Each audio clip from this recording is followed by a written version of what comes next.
बघ आता आपण सेज बघितलं, गिफ्ट बघितलं, IFSC बघितलं, बरोबर का नाही? आता सेज मध्ये ज्यावेळेस जीएसटी लागू झाला, जीएसटी कधी 1 एप्रिल 2017 लागू झाला जीएसटी. मग जीएसटी लागू झाल्यामुळे सेज क्षेत्रावर काय परिणाम झालाय का? किंवा जीएसटीच्या आधी सेज क्षेत्रांना सवलती होत्या, त्याचा परिणाम काय झाला का बघावं लागला. आपण बघितलं की सवलती मॅट असेल, त्याच्यानंतर DDT असेल, बरोबर की नाही, आयात शुल्क असेल, बरोबर की नाही, आयकर असेल, ह्या गोष्टींवरती आपण बघितलेल्या आहेत गोष्टी, बरोबर का? आयात शुल्क असेल हे सेजच्या बाबतीत बघितलेलं आहे. पण कधी जीएसटीच्या आधी. जीएसटीच्या नंतर काय बदल झाले आणि जीएसटीच्या आधी काय होतं ते बघणं गरजेचं आहे. लक्षात येते का? जर आयोगाने प्रश्न विचारला तर कंपॅरिझनवर आयोग प्रश्न विचारू शकते की जीएसटीच्या आधी काय होतं, जीएसटीच्या नंतर काय परिणाम झालेला आहे सेजच्या सवलतींवर, ते बघूयात आपण. लक्षात येते मी बोलतोय नीट ऐका मी काय बोलतोय. इथे लिहिले जीएसटी पूर्व सेज सवलत म्हणजेच काय, जीएसटीच्या आधीची सेज सवलत काय ते बघूया.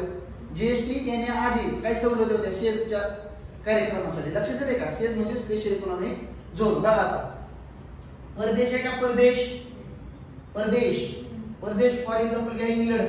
कुठला देश? इंग्लंड घ्या. कुठला देश? इंग्लंड. इंग्लंडवर ना परदेश, परदेशात जर मी एखादी वस्तू भारतामध्ये, कुठं भारतामध्ये म्हणजे देशात, भारत देशात, कुठल्या देशात? भारत देशात जर एखादी वस्तू मी आयात केली तर त्याला नाव द्यायचं देशी आयात क्षेत्र. काय बोलायचं? काय काय म्हणायचं त्याला? कळतंय का मी काय बोलतोय? देशी आयात क्षेत्र कुणाला म्हणायचं, कळलं का? जर मी इंग्लंडवरून भारत देशात एखादी वस्तू मागवली तर तिला काय म्हणायचं? देशी आयात क्षेत्र. कुठलं क्षेत्र? देशी आयात क्षेत्र. कळलं का? मग जर सेज मध्ये मागवली, कुठं मागवली? सेज मध्ये. कुठं? सेज मध्ये. सेज तुम्हाला माहिती आहे, कांडला असेल, कांडला गुजरात, जर सांताक्रूज असेल, लक्षात येते का? सुरतचा असेल सेज क्षेत्र, हे सेज क्षेत्र आहेत का नाही? जर सेज क्षेत्रामध्ये जर मी वस्तू एखादी मागवली तर ते नेहमी परकीय क्षेत्र म्हणून गणलं जाणार. सेज क्षेत्र काय म्हणून गणलं जातं? परकीय क्षेत्र. काय म्हणतात त्याला? परकीय क्षेत्र. काय म्हणतात त्याला? कोणत्याही सेजला काय म्हणायचं? परकीय क्षेत्र. एखादी वस्तू देशामध्ये जर आयात केली तर त्याला काय म्हणायचं? देशी आयात क्षेत्र. एखादी वस्तू सेज क्षेत्रामध्ये जर आयात केली तर त्याला काय म्हणायचं? परकीय क्षेत्र. कॉन्सेप्ट क्लिअर झाला का दोन्हीचा? कुणाला काय म्हणायचं?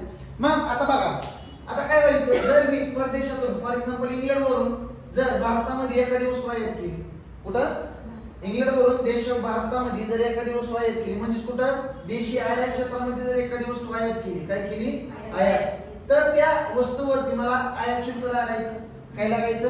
आयात शुल्क लागायचं. त्या आयात वस्तूवर, कुठल्या वस्तूवर? आयात वस्तूवर मला काय लागायचं? आयात शुल्क लागायचं. परत CVD लागायची. CVD म्हणजे काउंटर व्हॅलिंग ड्युटी. काय म्हणायचं? Countervailing duty. दोन गोष्टी लागल्या. काय काय? आयात शुल्क, काउंटर व्हॅलिंग ड्युटी म्हणजे CVD, आणि अजून एक लागायचं ते म्हणजे SAD म्हणजे स्पेशल ऍडिशनल ड्युटी. काय काय? Special additional duty. तीन गोष्टी लागायच्या. ज्यावेळेस मी इंग्लंडवरून किंवा परदेशातून एखादी वस्तू जर भारतामध्ये आयात केली तर त्याच्यावर काय काय लागायचं? आयात शुल्क, CVD, SAD. कळलं का? या तीन गोष्टी लागायच्या. पण कुठं घेतल्यानंतर? देशामध्ये, म्हणजेच कुठल्या क्षेत्रामध्ये? देशी आयात क्षेत्रामध्ये आयात केल्यानंतर. लक्षात येते का मी काय बोलतोय? पण जर मी वस्तू सेज मध्ये आयात केली, कशामध्ये आयात केली? सेज मध्ये. तुम्हाला माहिती आहे सेज क्षेत्र कुठले कुठले आहेत? बरोबर का नाही? कुठली कुठली? कांडला असेल, सांताक्रूज असेल, सुरतचा असेल, कोचीनचा असेल, नोएडा असेल. लक्षात येते का? इथं जर ह्या सेज क्षेत्रांमध्ये जर मी ती वस्तू आयात केली तर मला यातला कुठलाही, जसं इथं आयात वस्तूवर हे शुल्क लागत होतं तसं शुल्क किंवा तसा टॅक्स मला इथं लागत नाही. कुणासाठी? सेज साठी. कुणासाठी? सेज साठी. लक्षात येते का मी काय बोलते? सेज साठी मला कुठलाही आयात शुल्क लागत नाही. कॉन्सेप्ट कळला का? आता नीट ऐका मी काय बोलतोय. पण आता म्हणजेच काय झालं, आता कांडला हे कुठं आहे? गुजरात. तुमच्या मनात प्रश्न आला असेल का नाही? सर ते गुजरात मध्ये आहे. गुजरात तर भारतामध्ये. असं कसं काय? मी बोलतो ते कळते का? पण कांडला म्हणजे गुजरात, कांडला हे कुठं आहे? गुजरात मध्ये. बरोबर का? कांडला हे कुठं आहे? गुजरात मध्ये. पण गुजरात कुठे आहे? भारतामध्ये. म्हणजे भौगोलिक दृष्ट्या कांडला हे काय आहे? भारतीय. पण कसल्या दृष्ट्या? भौगोलिक दृष्ट्या. कसल्या दृष्ट्या? कांडला हे काय आहे?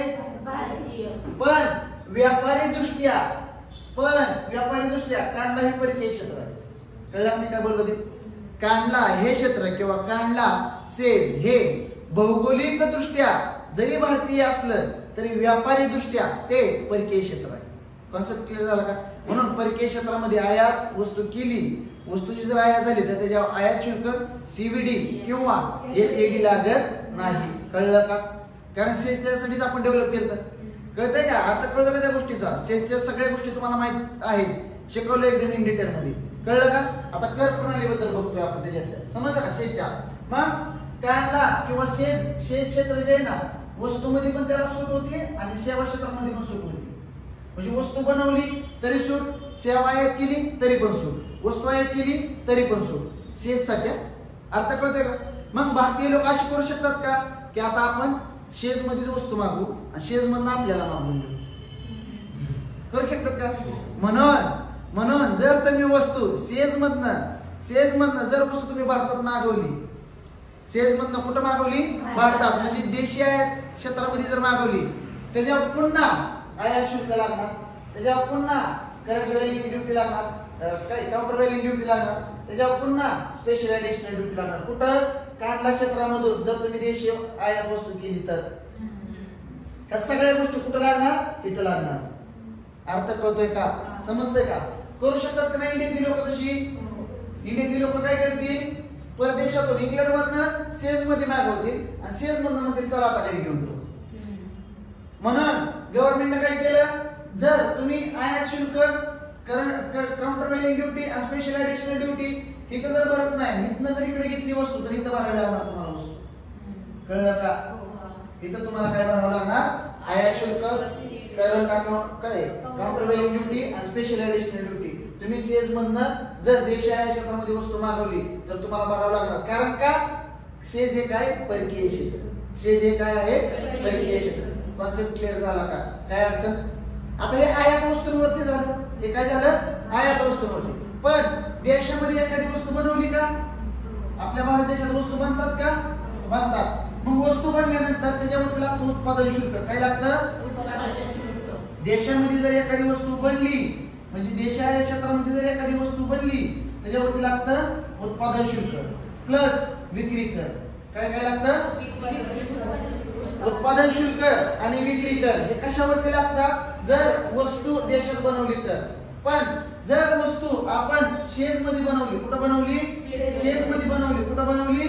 शेज मध्ये जर बनवली तर त्याच्यावर ह्या गोष्टी लागत नाही. म्हणजे कुठल्या? उत्पादन शुल्क आणि विक्री कर आणि काय? विक्री कर लागत नाही. अर्थ कळला का? म्हणजे सेज मध्ये तुम्हाला कशा कशामध्ये सूट आहे? वस्तू आयात केली काय? वस्तू बनवली काय? सेवा आयात केली काय? सेवा बनवली काय? त्याच्यावर तुम्हाला काय आहे? सूट आहे. पण कुठल्या क्षेत्रामध्ये?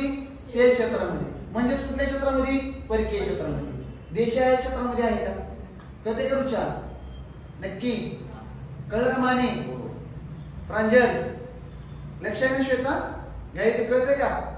शुभांगी, राऊत, किशोर कळते ना? काय अडचण? म्हणजे बघा, ज्या आपण गोष्टी बघितल्या, ज्या सवलती बघितल्या त्या कशा संदर्भातल्या होत्या? अप्रत्यक्ष कराच्या संदर्भातल्या होत्या. कशा संदर्भातल्या होत्या? अप्रत्यक्ष कराच्या संदर्भातल्या होत्या. पण प्रत्यक्ष कराबद्दल काय बोललंय का? नाही. म्हणजे प्रत्यक्ष कराच्या सवलतींवर काही परिणाम झालेला नाही. ते आपल्या लक्षात येत आहे. हे सगळं प्रत्यक्ष कर आहे. कसले? अप्रत्यक्ष कर. नंतर हे सगळे जे करायचे नाही कशामध्ये गेले? जीएसटी मध्ये गेले. कशामध्ये गेले? जीएसटी मध्ये गेले. कॉन्सेप्ट क्लिअर झाला का पूजा?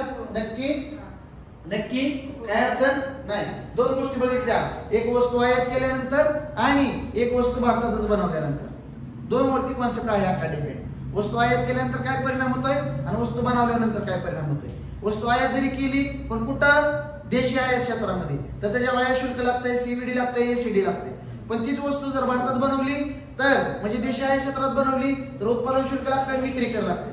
पण तीच वस्तू जर मी इंग्लंडवरनं शेज मध्ये मागवली, आयात शुल्क लागत नाही, सीव्हीडी लागत नाही आणि एसईडी लागत नाही.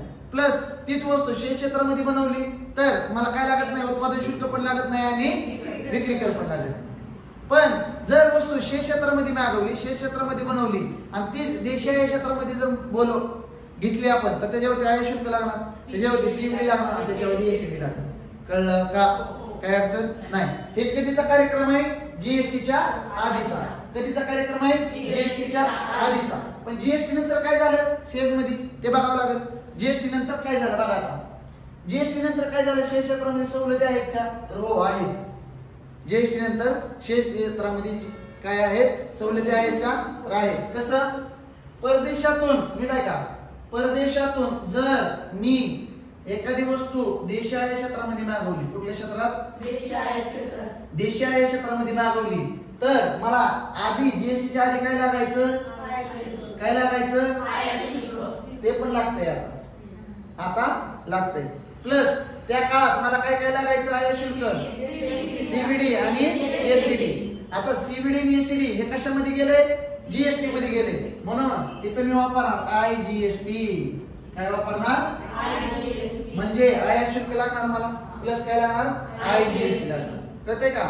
जर आयात शुल्क माझं देशासंदर्भात असेल तर मला सीजीएसटी लागणार. काय लागणार? एखाद्या स्टेट गव्हर्नमेंटने मागवलं असलं तर मला काय लागणार? एसजीएसटी म्हणजे state goods service tax. CGST central goods service tax. आणि जर तीच वस्तू जर मी याच्यामध्ये मागवली केंद्रशासित प्रदेशामध्ये, म्हणजे कुठं कुठं?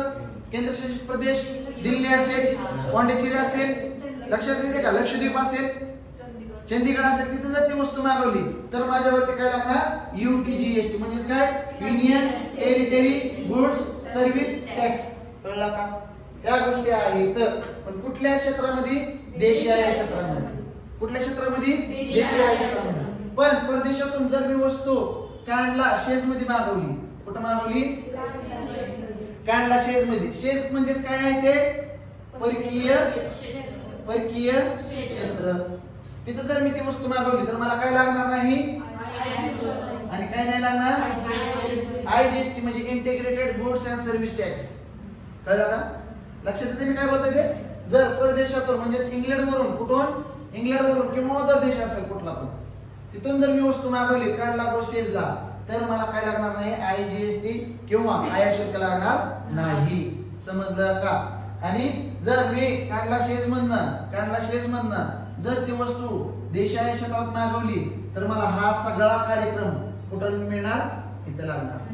समजलं का? काय अडचण नाही. चला पुढे बघा. आता 2022-23 जे बजेट आलं, कधीचं? 2022-23 जे बजेट आलं त्यात सांगितलं की शेज कायदा का 2005 त्याला काय करा? बदल करा. त्याच्यामध्ये काय करा? बदल करा आणि नवीन कायदा करा. अशी त्यात काय केलेली आहे? घोषणा केलेली आहे. कुठल्या बजेटमध्ये?